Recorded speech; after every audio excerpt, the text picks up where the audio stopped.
Hare Krishna. All glories to Srila Prabhupada. Welcome back. This is lesson 8, where we continue our study of Devanāgarī consonants, and in this lesson we're going to learn about the labial letters. So let's get right into it. What is a labial letter? A labial letter, also known in Sanskrit as oshtya, are letters that require both lips to be able to produce the sound correctly. In the Devanāgarī alphabet, this is the fifth and last row of consonants that follows the same pattern that we've seen up to this point with the consonants.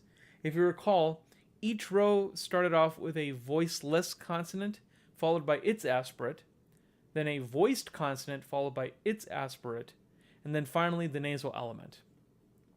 Since this row of consonants starts off with the letter pa, this is known as pa-varga. And let's learn the consonants of the pa-varga. So the first letter is pa. It's a voiceless letter because you don't need your voice to make the p sound. I'm not sure how well that got recorded in, but it's a p sound. Pa. You don't need your voice to make the p sound. The next is the letter pa. Pa. It's an aspirated voiceless letter, meaning that you need the sound, but you need to put more force into it. Please bear in mind this letter is pa and not fa. We'll talk about the fa letter when we talk about letters borrowed into the Devanāgarī alphabet, but remember the pronunciation for this letter is pa, pa, pa. The next letter is ba, which is a voice letter, followed by bha, which is an aspirated voice letter. Remember, ba is a voice letter because you do need your voice to make the b sound. You can't do it otherwise. And then last but not the least, the nasal element for this series of letters is ma. Again, just to emphasize that all of these letters in this category of letters are produced by both lips.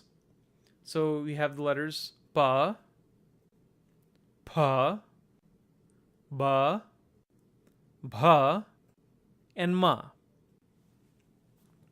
So the first letter in this series is the letter pa. To write the letter pa, you're going to draw almost like a U shape. On the first part of the diagram, you see me make a part of the U shape, but in essence, you're basically making a U shape. Then on the right part of the U shape, you're going to draw a vertical line down, and then you're going to draw a horizontal crossbar to connect both parts of that U shape. For our viewers who can speak Russian, Russian language uses the Cyrillic alphabet, and this figure looks very much like the ch sound that's used in the Russian language. So for those who can write Cyrillic, this is the ch letter with the horizontal crossbar on top. But this is how you write the letter pa. And again, this is a non-aspirated letter, so make sure when you say pa, you don't use a lot of force that we typically do in the English language. So when we say paint, we put a lot of emphasis in the P sound, paint. The most accurate pronunciation that I can give you in terms of analogy is if you say the word spot, spot, S-P-O-T. If you take out the S sound, you get bot, bot. That pa sound is the proper way to pronounce the letter ba. Spot, bot, spot, bot, ba. Now we're going to write the letter pa. Pa. If you can write the letter pa, then writing pa should not be a problem at all, because all you simply do is where the U shape intersects the vertical line, you're going to draw a hook to the right to get the letter pa. Pa. Please do bear in mind that pa and ka are distinct letters. They look very, very similar to each other, but the big differentiating factor is that ka has its left arch, that left curve, intersecting with the vertical line. It does not touch the horizontal line at all. Whereas pa has that left curve actually meet up with the horizontal line. Okay, so please do bear in mind the difference between ka and pa.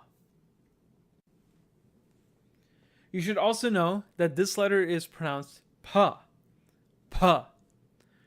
This is the PH sound that's in the word uphill. the P and up and the H and hill, when you take those two sounds, you get uphill, uphill, pa, uphill, pa.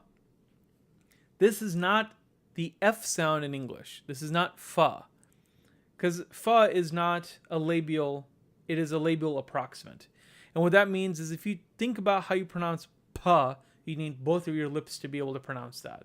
Whereas if you're trying to pronounce the letter fa, think about it. You're using half of your lips, but you're also using your teeth as well. So it's not a true labial. Fa. The top part of your teeth meets with the lower lip to make that F sound.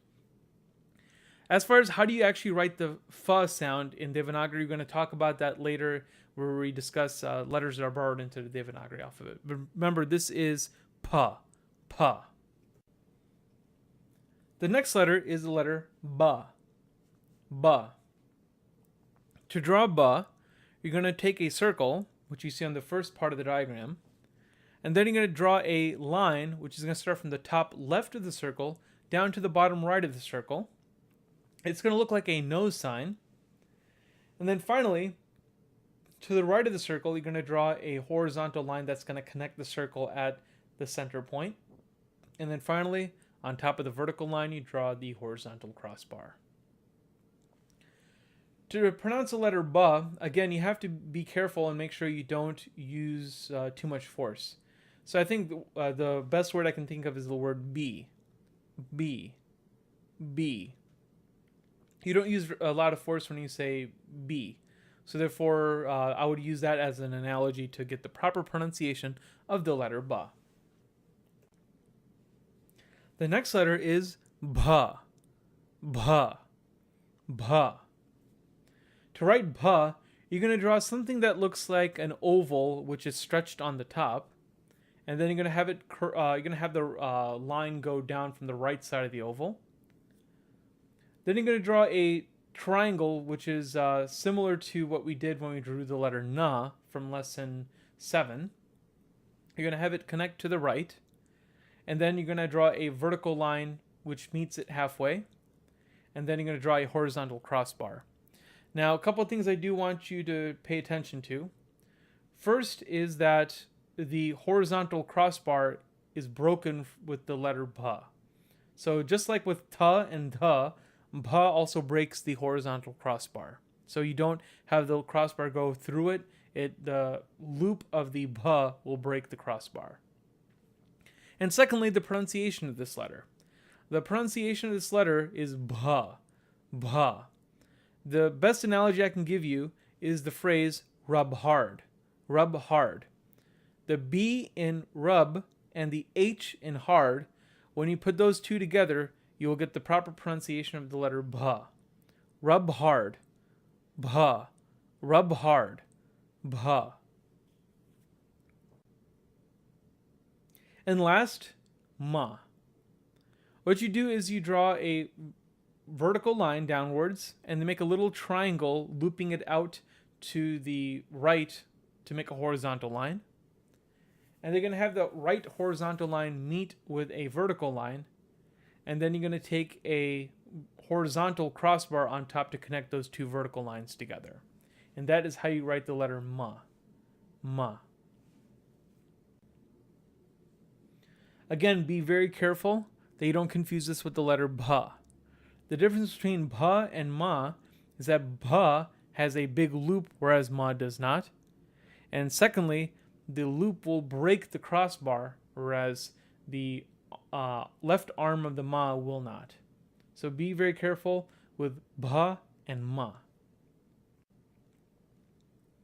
Alright, so now we have learned all the discrete consonants and we've learned all the vowels. So let's review everything.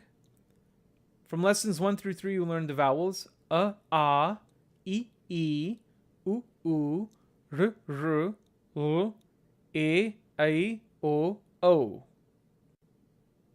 Lesson 4, we learned the gutturals ka, ga, nga. In lesson 5, we learned the palatals ja, cha, ja, nya. In lesson 6, we learned the retroflex or the cerebral letters. Da, ta, da, dha, ra. Lesson 7, we learned the dental letters. Da, tha, da, dha, na.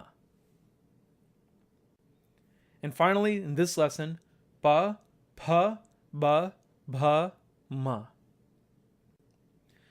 So where are we going from this point on? Well, next lesson we're going to learn about the semivowels, also known as the approximants. Lesson 10 we'll learn about the sibilants and the aspirate. And then lesson 11 we're going to review the entire alphabet, and then we're going to learn how to write and read words. So this concludes lesson number 8. If you have any questions, please feel free to contact me either through the KK Songs page, or if you want to leave a comment below, and I'll try to answer your question as efficiently as possible. Thank you very much for your attention, and I look forward to seeing you in lesson 9. Hare Krishna, all glories to Srila Prabhupada.